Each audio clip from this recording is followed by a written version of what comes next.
Doctor Ambedkar international centre Delhi ખાતે સમીના સેવક પરિવારનું દલિત સમાજ માટે આપેલ યોગદાન બદલ કેન્દ્રીય મંત્રીશ્રીઓના હસ્તે સન્માન।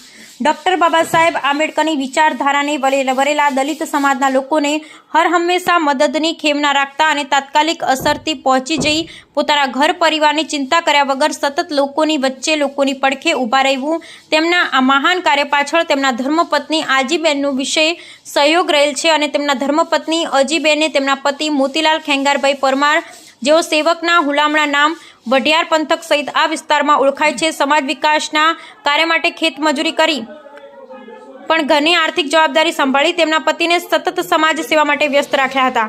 પોતાની બાળકોનું લાલન પોષણ તેમણે કારમી મજૂરી કરી કર્યું હતું। તેમણે તેમના દીકરા દીકરીઓના પાલનની સાથે તેમના એક દીકરાને જજ ન્યાયાધીશ પણ બનાવેલ છે। આમ તેમના આગવા પારિવારિક સમયના બલિદાનના ભાગરૂપે તેમની માઈ રમાબાઈ આંબેડકર ઇન્ટરનેશનલ એવોર્ડ માટે લોકસભાના પૂર્વ panel speaker doctor Kiritbhai Premjibhai સોલંકીના અધ્યક્ષસ્થાને ગઠિત ઉડાન રાષ્ટ્રીય સંસ્થાના ઉપક્રમે પસંદગી કરવામાં આવી હતી।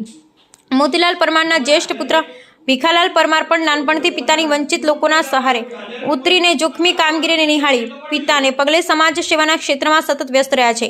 સમી ખાતે ઝેરોક્સ સેન્ટર ચલાવવાની સાથે પોતે દિવ્યાંગ હોવા છતાં પણ અનેક લોકોને અનેક મહામારીઓમાં અને તે સિવાયના દિવસોમાં સતત લોકોની વચ્ચે રહી સમાજ સેવા કરી રહ્યા છે।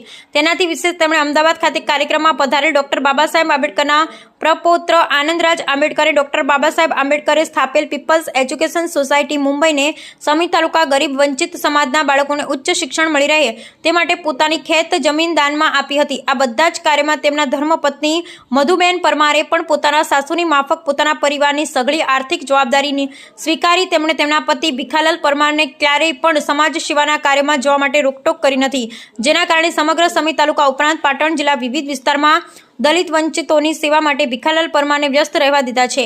આમ શ્રીમતી મધુબેન ભીખાલાલ પરમારની પણ ઉડાન સંસ્થા દ્વારા માઈ રમાબાઈ આંબેડકર ઇન્ટરનેશનલ એવોર્ડ માટે પસંદગી કરવામાં આવી હતી। ડોક્ટર બાબા સાહેબ આંબેડકરે ભારતીય બંધારણની રચનાની સાથે ભારતના કરોડો મહિલાઓ વંચિતોના વિકાસ માટે પોતાના ઘરની જવાબદારી તેમના ધર્મપત્ની શિરે મૂકી સતત સમાજ અને દેશ વિકાસ માટે વ્યસ્ત રહ્યા હતા, જેના કારણે તેમના ધર્મપત્ની માઈ રમાબાઈ આંબેડકરે અનેક આર્થિક મુશ્કેલીઓ વેઠી હતી, જેના કારણે તેમના ઘણા પુત્રોના પણ ગરીબીના કારણે અવસાન થયા। માત્ર એક જ પુત્ર યશવંતરાય આંબેડકર જીવિત રહેલ અને સઘળી જવાબદારી પરિવારની તેમણે નિભાવી, જેના કારણે ડોક્ટર બાબા સાહેબ આંબેડકર દેશ માટે આટલું મહાન કાર્ય કરી શક્યા હતા।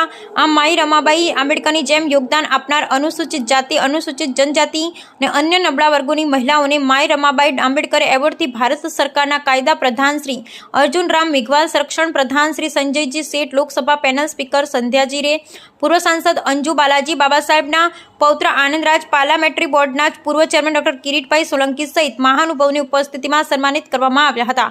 આ કાર્યક્રમમાં આ બંને સાસુ વહુની પસંદગી તેમના પારિવારિક સમયના બલિદાનના ભાગરૂપે કરવામાં આવી। બ્યુરો રિપોર્ટ સમી।